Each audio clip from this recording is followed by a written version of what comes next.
You ever have that moment where your whole world feels like it's cracking, and you're just standing there, holding a tiny human in your arms, trying to breathe through the panic? That was me. Me, Madison Hayes, 31, dental hygienist in Wentzville, Missouri, clutching my 4-year-old daughter Harper in the middle of our brand new kitchen, a house we'd just moved into, thinking this was it, our fresh start. Then my phone rings. Unknown number. And the woman on the line drops a bomb that'll blow up everything I thought I knew about my husband. Her name was Gloria Mitchell, 58, retired librarian, sweet as pie, and supposedly just the woman who sold us our dream house on Pimmon Lane. She sounded calm, but there was this edge in her voice, the kind that makes you freeze mid-step. "I forgot to remove a camera," she said. "It's still connected to my cloud. You need to see what I saw. Don't tell him. Come alone." I hung up and just stared at Harper, who was busy smearing her snack across her high chair tray. My heart was racing, my brain scrambling. I told myself it was nothing. Maybe Gloria was just overreacting. Maybe she misread a situation. But the tiny gnawing in my chest told me she wasn't. Something had been captured,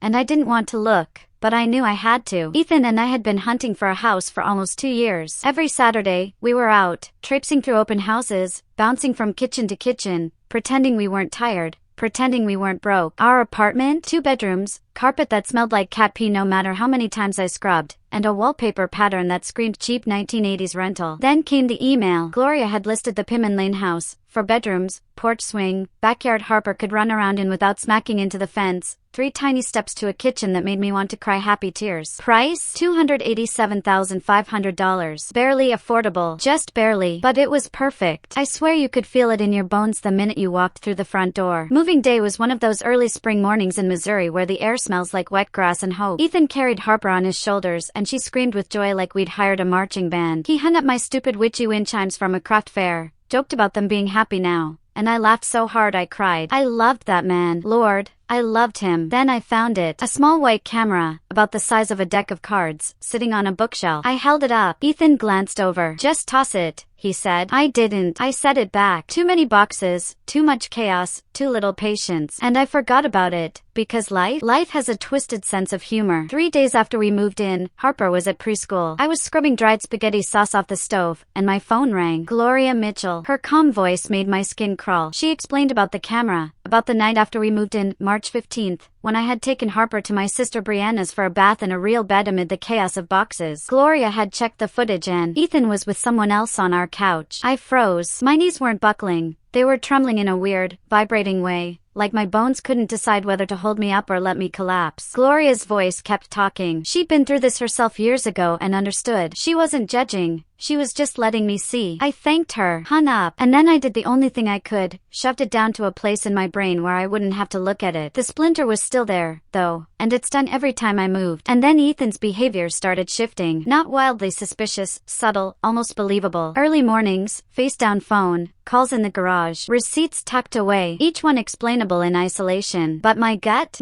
screamed look closer. I found a receipt in his jacket, Hampton Inn in Columbia, 2 hours off from where he said he'd been. Rationalize, rationalize, rationalize. Build the fortress around the life I wanted to believe in. Each brick shaky, but I kept stacking. Harper noticed. One night at dinner, she said casually, "Daddy talks to that lady with the funny voice." I froze mid-forkful. She shrugged, separating macaroni by size, utterly unconcerned. "Maybe she's a client," I told myself. "Maybe he called the cable company sweetie," I told myself. I tried to keep the fortress solid. Weeks passed. Patterns emerged. Bank statements, phone codes changed, disappearing furniture charges, cash withdrawals I didn't recognize. Ethan was being perfect. Flowers on a Tuesday. Extra playtime with Harper. Candyland on the floor. No phone. Sweet. Loving. Guilty men do this. I'd learned from my friend Chloe. They guilt cycle. They try to soothe their conscience while you stare blankly, trying to ignore the screaming in your chest. I took photos of receipts, spreadsheets, hotel bills. Every small discrepancy added to the growing mountain of evidence I wasn't ready to confront, but couldn't ignore. Every detail added fuel to the fire I tried to suppress. And then the housewarming party. 41 people. Families, friends, neighbors. And there she was, Samantha Brooks, Ethan's coworker, laughing like she owned the place. His mother Janice, giving her that little nod, that approving glance. And suddenly, all the bricks in my fortress tumbled, picking up the pieces. I remember the morning after the housewarming party like it was some bad rerun stuck on loop. Harper was at preschool, Ethan had already left for work, and I was sitting at the kitchen table with my coffee that had gone cold an hour ago. My hands were shaking, but not the dramatic tear hair out kind of shaking. This was a slow, simmering, gut-level shaking, like the world had tilted and I was the only one noticing. I pulled out my phone. Gloria's number sat there, mocking me. I'd saved it for a reason, the reason being that she had caught the only evidence I could trust in this house full of lies. My thumb hovered over the screen. I told myself I wasn't ready, that I could wait. But the truth? I'd been ready the second Harper mentioned the lady with the funny voice. I dialed. Second ring. Gloria's calm voice answered. Madison? I need to see the footage, I said, trying to sound steady. My voice didn't quite make it. There was a pause, one of those silences that makes your chest ache. Then, I still have it. Come over when you're ready. I drove to her apartment in Ophal, which felt like 22 minutes stretched into a lifetime. I barely remember the drive. My hands gripped the steering wheel like a life raft. Gloria's place was small, clean, efficient, the kind of apartment where everything had a home. She had tea ready. I didn't touch it. She sat me down at her kitchen table and opened her laptop. 3 video clips. 11 minutes. March 15th, starting at 9:14 p.m. I needed a second to breathe,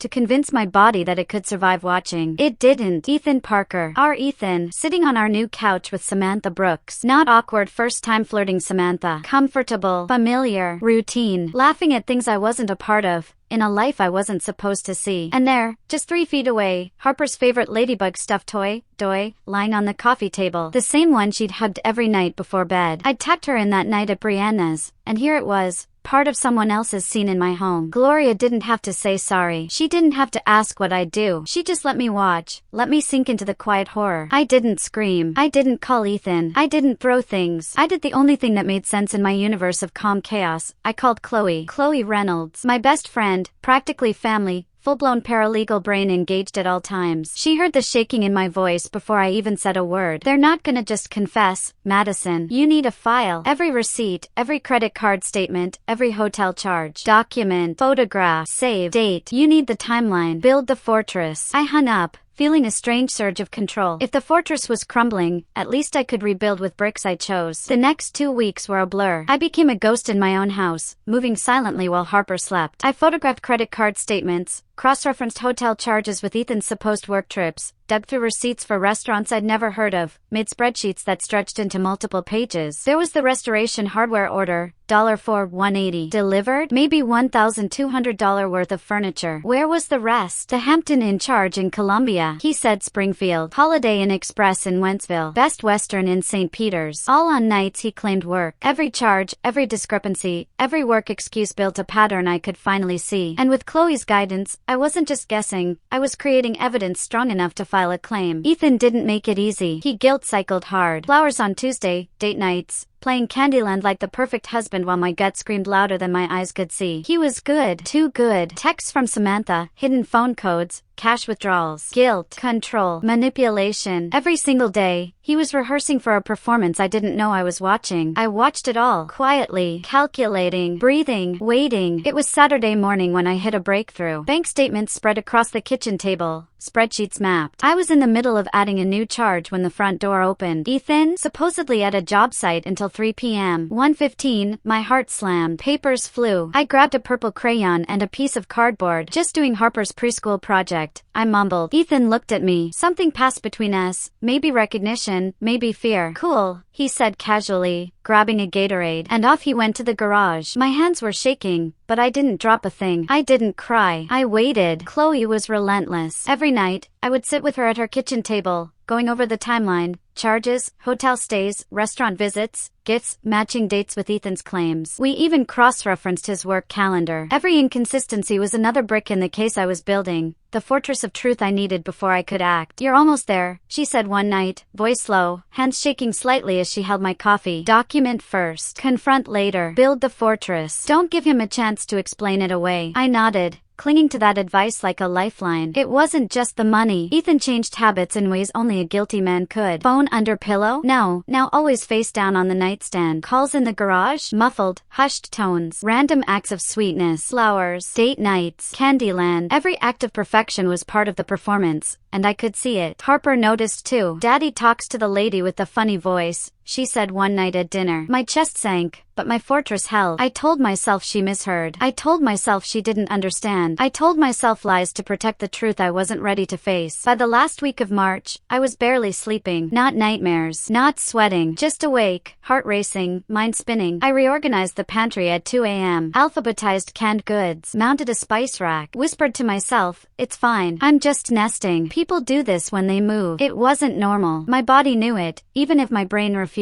Every weird tension, every pit in my stomach screamed, look closer. And I did. One Wednesday, I pulled the Discover card statement from under old magazines. $3,740 balance. Fine, we just moved. People spend. But then, the charges. Restaurants, hotels, jewelry, cash withdrawals. Total, $11,340. Every cent of marital money spent on someone else. Every detail documented, time-stamped, undeniable. That night, I called Chloe. We went through every charge again. Every transaction, every discrepancy, every red flag became a timeline, a fortress, a weapon of truth. By the time Ethan walked through the door, I was calm, collected, terrifyingly composed. I had a plan. I had evidence. I had the fortress built, ready to fall on him the moment the time was right. Justice served. I woke up on Monday morning feeling like a soldier about to storm a fortress. Harper was at preschool, Ethan was gone, and I was armed with every piece of evidence, every number, every hotel receipt, every text he thought I hadn't noticed. The house felt quieter than ever. The air smelled faintly like spring, like the world hadn't noticed the war raging inside me. I sat at the kitchen table, coffee in hand, staring at my phone. Gloria's call flashed in my memory. That little $29 Amazon camera had done what my heart alone couldn't. Showed me the truth. And I wasn't about to let that truth rot in my brain any longer. Chloe had set up an appointment with Rita Garza, a family law attorney known for her no-mercy, total paperwork dominance style. I walked into that office like I owned it. I placed the USB drive with Gloria's footage, the photograph of credit card statements, the spreadsheets, and the hotel receipts on her desk. Rita looked through everything with that calm, focused gaze. No raised eyebrows, no dramatic gasp, just pure calculation. 10 minutes later, she removed her glasses and said, "This is the cleanest first-time client file I've ever seen. We can file for divorce today." My throat tightened. Where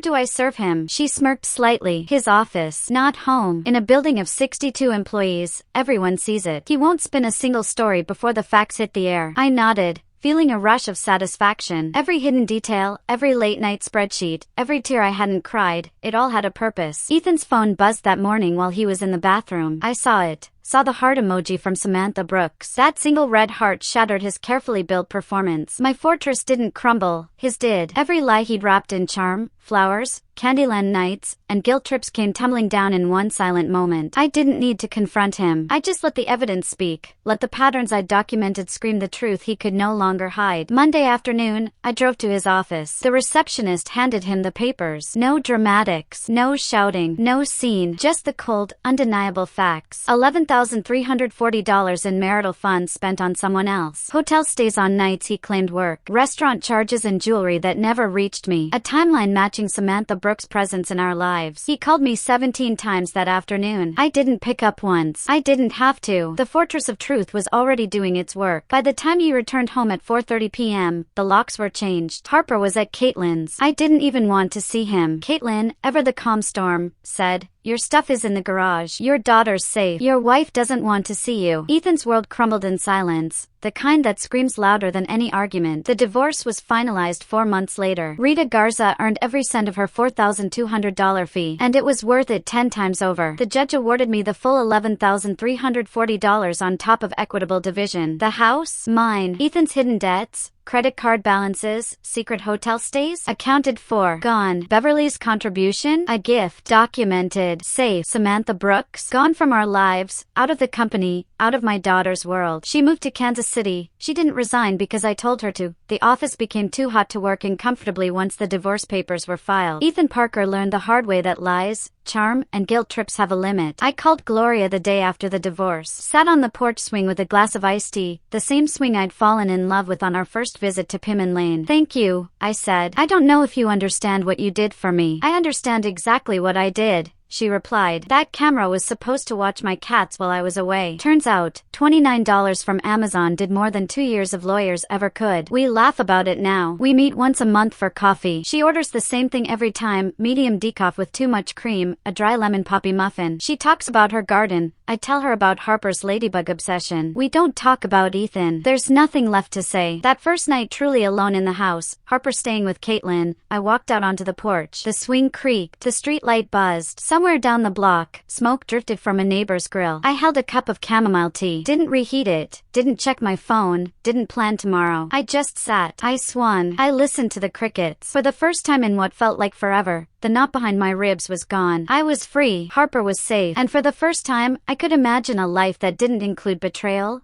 guilt, or lies. I swung a little higher, closed my eyes, and let myself breathe.